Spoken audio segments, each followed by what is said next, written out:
meus irmãos e minhas irmãs em espiritualidade, aqui é o Paulo Bonfim e este é mais um episódio do nosso Provocação Espírita. Provocação Espírita está no quadro da nossa Sociedade Espírita em Espiritualidade. Somos um centro espírita digital com um canal no YouTube disponível para você assistir quantas vezes quiser, quando e onde quiser, toda a nossa programação. Claro, nós temos programas sendo lançados todos os dias, de segunda a segunda-feira temos algum programa sendo lançado aqui. Terça-feira é o dia do Provocação Espírita, que hoje excepcionalmente foi lançado nessa quarta-feira, sem problema. O tema de hoje, como vocês já devem ter visto, é por que os espíritas fogem dos holofotes? Será que a luz forte machuca os olhos dos espíritas? A mediunidade fica atrapalhada? Ou será que é outra coisa? Bom, vocês já sacaram que é outra coisa, né? E é sobre isso que eu vou falar. O que é essa outra coisa que faz com que os espíritas não queiram estar sob a luz dos holofotes? Preferem ficar aonde? Na sombra. Num cantinho, sossegado, ao invés de ficar ali onde está recebendo tanta luz, tanta atenção. A grande verdade é que a gente recebe muitas instruções, principalmente quem é palestrante, para tomar um cuidado, e quem é médium, né, o pessoal que está nos cargos de mais destaque, para tomar cuidado com a questão da vaidade. A vaidade é um problema. Não estou sendo irônico, é realmente um problema. A vaidade pode levar a gente a cair de uma forma gravíssima. Só que, como muitas das coisas importantes da vida, ao invés de a gente aprender a controlar aquilo, aprender a se educar para tomar uma ação positiva com relação àquilo, aprender como é que a gente faz para viver sem a vaidade, a gente simplesmente prefere não subir em lugar nenhum, não tomar postura nenhuma, não avançar em nenhum lugar, para correr o risco de não ser vaidoso, para não correr o risco de ser vaidoso. E nessa de não correr o risco de ser vaidoso, a gente acaba sendo muitas vezes omisso. Como assim, Paulo? Como você pode me chamar de omisso? Trabalho em várias coisas no centro, etc, etc. Maravilha! Mas quantas pessoas não sobem no palco, não falam de si, não dão exemplo da sua vida porque acham que isso vai comprometer? Recentemente, numa conversa tensa com alguns diretores de um centro espírita, eles diziam assim, mas você não pode dar seu exemplo porque, por exemplo, teve um amigo meu me disse que foi numa igreja evangélica, o pastor só falava dele, e a pessoa foi embora. Eu falei assim, tá bom, mas ele falava dele em que sentido? Como que ele falava dele? Porque eu posso falar de mim contando uma história ruim que aconteceu comigo, posso falar de mim contando de uma história que eu aprendi um negócio, posso falar de mim falando que eu sou o bambambam, o suprassumo, eu que sou o cara que vocês têm que copiar e modelar.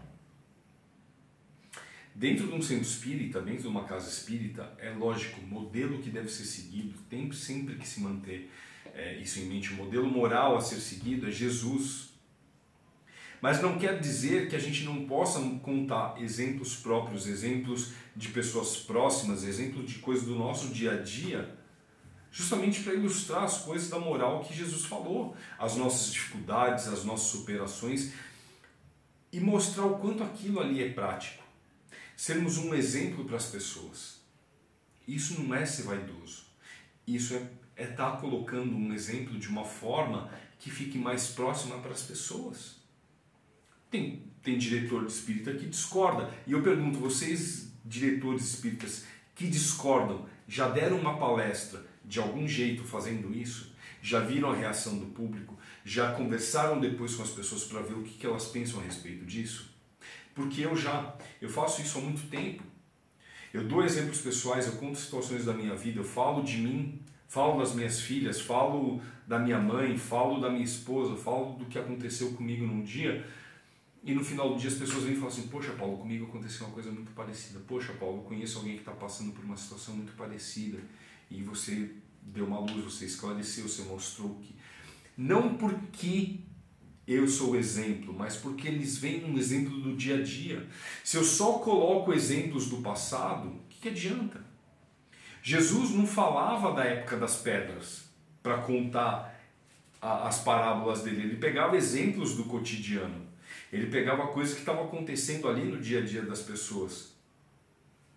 Ele, Jesus, né? Outro dia assisti uma palestra com o André Luiz Peixinho, ele falou um lance muito legal, assim, Jesus tinha uma autoestima maravilhosa, né?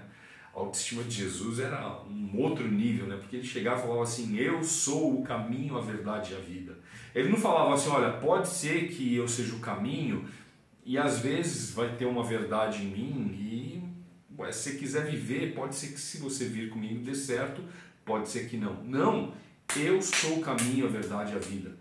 Deus não falava, Jesus não falava para as pessoas, pode ser, se você quiser, levanta e talvez você ande. Ele falava, levanta e anda. E as pessoas veem os outros fazendo isso e ficam ofendidas. Ah lá, tá vendo? Você acha Jesus? Tá vendo? Tá se comparando com Jesus. Ué, eu não sou discípulo do cara? Você não é discípulo do cara? A gente aqui, sendo espírita, não é discípulo de Jesus? Ele não falou, eu dou poder para vocês que são meus discípulos para ir lá e fazer essas coisas? E se vocês tiverem fé, vocês vão conseguir? E a fé não é praticando, não é exercitando? Ou é ficando quieto, reclamando e apontando o dedo e acusando quem tenta fazer?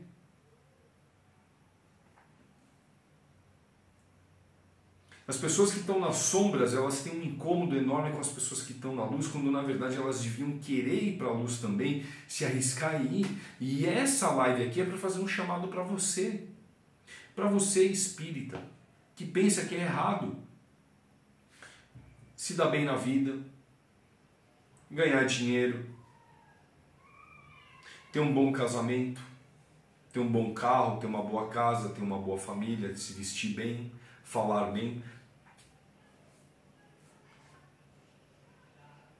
ter orgulho de ter um bom trabalho, de ter uma empresa próspera, de ter um negócio.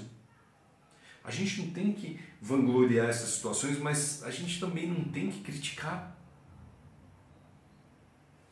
Eu me lembro, uma vez eu vi uma entrevista com o Júnior, da dupla Sandy Júnior, né? E eu achei muito interessante, porque eu era mais novo, né? Eu vindo de uma família pobre, a gente tinha essa coisa com gente rica, e aí o cara que estava escrevendo, o repórter que escreveu a entrevista, ele escreveu um lance muito interessante. Ele falou assim, ó, se a conversa do Júnior vai para o assunto de que ele viajou e foi para Disney, que o pai dele comprou um barco novo, que eles vão passar uma semana na Europa, que o pai dele comprou o último carro do último modelo, ele não está falando isso para se exibir. Ele está falando isso porque esse é o assunto dele. Porque é isso que acontece na vida dele.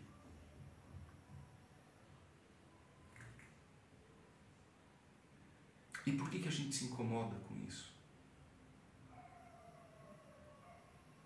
Por que a gente se incomoda com quem está na luz?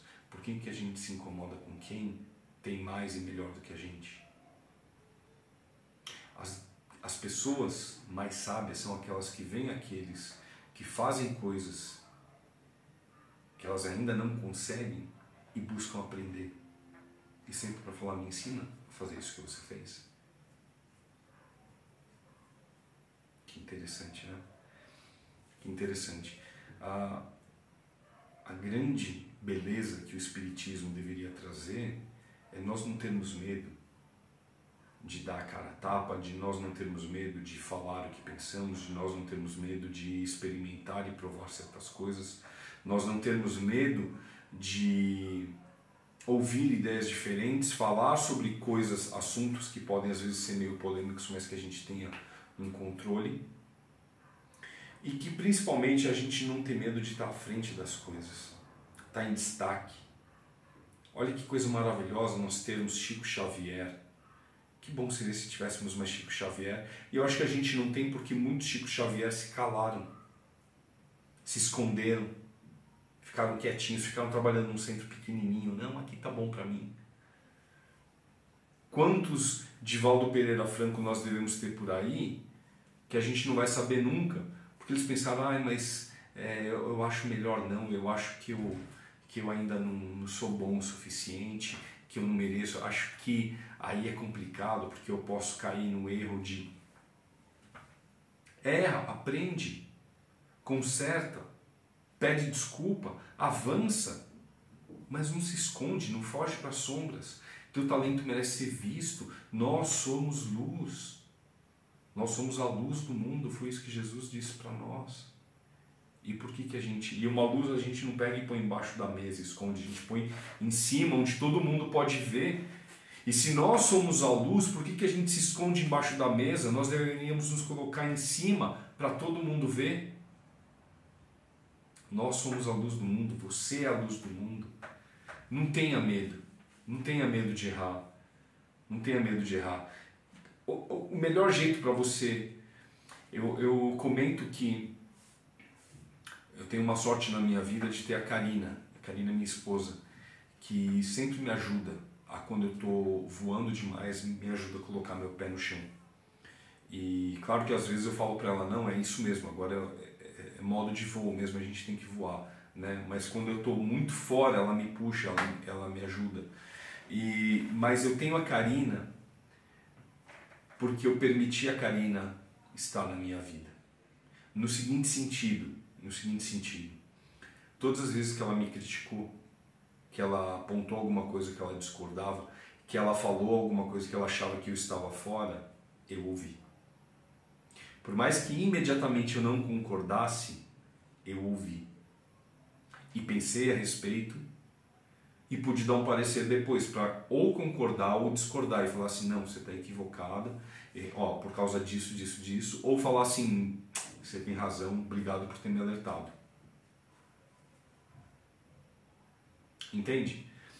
A gente tem que deixar pessoas que vão nos ajudar a saber se estamos fora ou não.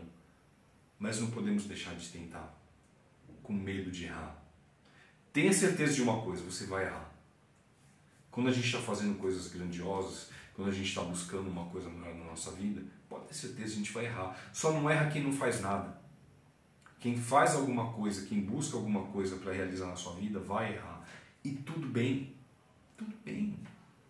Tudo bem errar. Tudo bem dar uma bola fora. Pede desculpa, conserta. Mas não se esconde por causa disso. Quantos Paulos de Tarso deixaram de existir? Quantos Franciscos de Assis, quantos Mandelas, quantos Gandhis, quantos Budas, quantos Martin Luther King, quantos Betinhos, quantas pessoas maravilhosas deixaram de existir porque elas tiveram medo de estar no holofote, quando elas nem perceberam que elas não estão no holofote. A luz vinha delas mesmas. Então, meu convite para você hoje é deixa a tua luz brilhar. Não tenha medo dela. Muitas pessoas vão ficar com raiva de você por causa disso. Muitas pessoas vão se incomodar com você por causa disso, porque a luz ofusca os olhos daqueles que não querem ver, que preferem ficar no escuro. Mas você não tem que ficar no escuro porque as outras pessoas querem. Porque enquanto tem alguns que reclamam da luz, tem outros que estão desesperados para vê-las. E nós somos as luzes compartilhadas da luz do Cristo, do próprio Cristo. Então que possamos, com a nossa coragem, com o nosso amor, com a nossa dedicação, brilhar essa luz cada vez mais. Espero que você possa brilhar muito. Espero que você possa pegar essa mensagem e criar a coragem que está te faltando, que você está precisando para você brilhar a tua luz. Deus te ama, Jesus te ama e eu amo você também. Eu quero todo o teu bem, quero ver toda a tua luz. Combinado? Um grande beijo para você, fica com Deus e até o nosso próximo Provocação Espírita. Até, tchau, tchau.